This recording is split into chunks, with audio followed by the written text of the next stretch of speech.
Director Phelan, according to the website, the National Background Investigations Bureau, NBIB, is now responsible for conducting, and I quote, approximately 95% of the total background investigations government-wide. Is that right? Yes, sir, that is. Out of the total number of background investigations that NBIB is responsible for conducting, does that include political appointees in the Trump administration? Generally not. Not? Generally not. Okay. Yes. And why not? By tradition, that work has been given to the FBI to conduct those investigations by the White House. And so, now, Guideline A of the adjudicative guideline states that an individual seeking a security clearance must have unquestioned allegiance to the United States and lays out a series of examples of disqualifying factors that investigators and adjudicators will use to determine eligibility. Based on some of the questions on the SF-86, I think many people often think of associations with groups seeking to overthrow the U.S. government by violent means, like violent anarchists or terrorist groups, when we think of this guideline. Is that fair? Yes, that would be a major piece of that category. Yes, sir. But the disqualifying factors under Guideline A include much more than that, do they not? They include whether a person associates with or shares the viewpoint of those who advocate using illegal or unconstitutional means to prevent government personnel from performing their official duties or others from exercising their constitutional right. Is that right? Is that correct?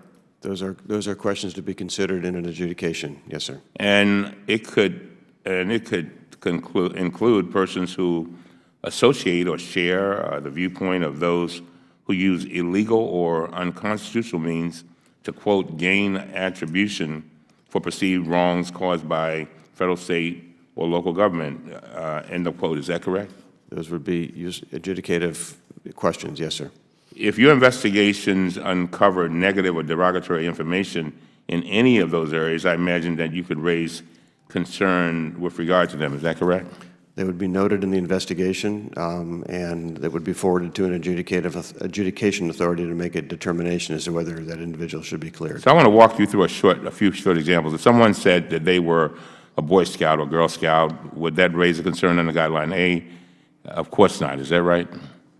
No, sir. What if someone described themselves as a Leninist, which refers to the Russian revolutionary who was not a fan of our democratic government? Should that raise concerns for your investigators? It would, and the investigator should pursue that avenue of discussion with the subject as to what that means. What if someone said that his goal was to destroy, quote, to destroy the state, unquote? What response would that elicit? That would elicit a very strong line of questioning with that individual and with others to determine what he means by that so that we can give a full picture to the adjudicator. What if somebody said, quote, I want to bring everything crashing down and destroy all of today's establishment, end of quote? Should that raise a concern? That would be noteworthy in an adjudication, yes, sir. Chairman, each of these phrases were reportedly used by Steve Bannon to describe his views and his goals, according to Ronald Radash of the Daily Beast. Mr. Bannon has since reportedly denied saying those things, but I imagine an investigator would still have concerns about them. I imagine that they would also want to see numerous reports about racism rampant on the news website Mr. Bannon used to run. Mr. Chairman, this is a very serious problem. The President has picked Mr. Bannon to be his chief strategist and senior counselor.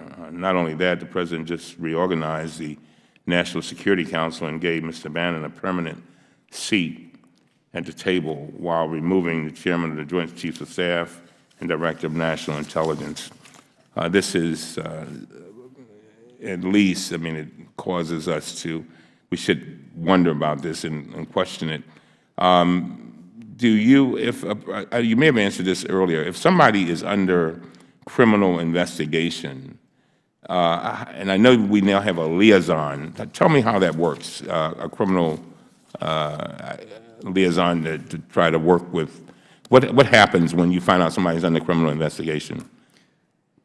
Depending on what that criminal investigation is and the immediate seriousness of the nature, we may immediately contact the requesting agency that is asking for the clearance to give them sort of a heads up that this is out there.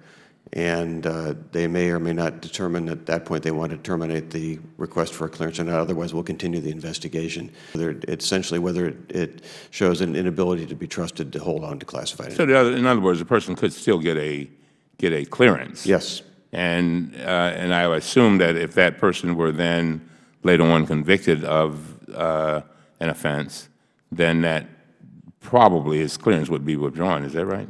If they, and who would do that? The organization that issued the clearance would be the organization to rescind the clearance,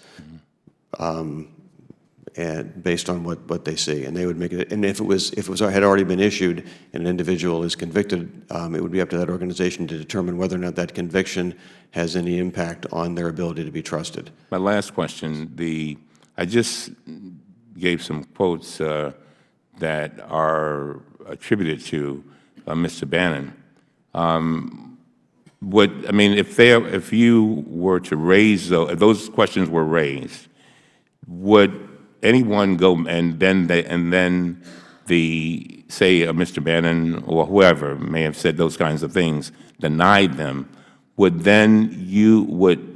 somebody go back to look to see if those statements were made in periodicals or whatever, and how might that affect the security clearance of that person? You understand my question? I believe I do. If we were faced with an individual who had made statements that appeared to be counter to the United States, that would be an issue we would pursue with the subject themselves to start with.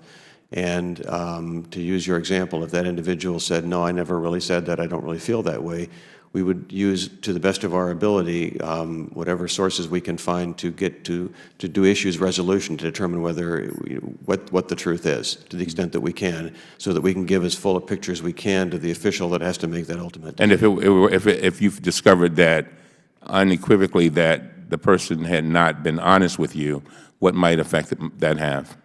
That would, again, be passed on to the adjudication authority, and they would have to determine whether that makes a difference or not. Mr. Chairman, thank you for your indulgence.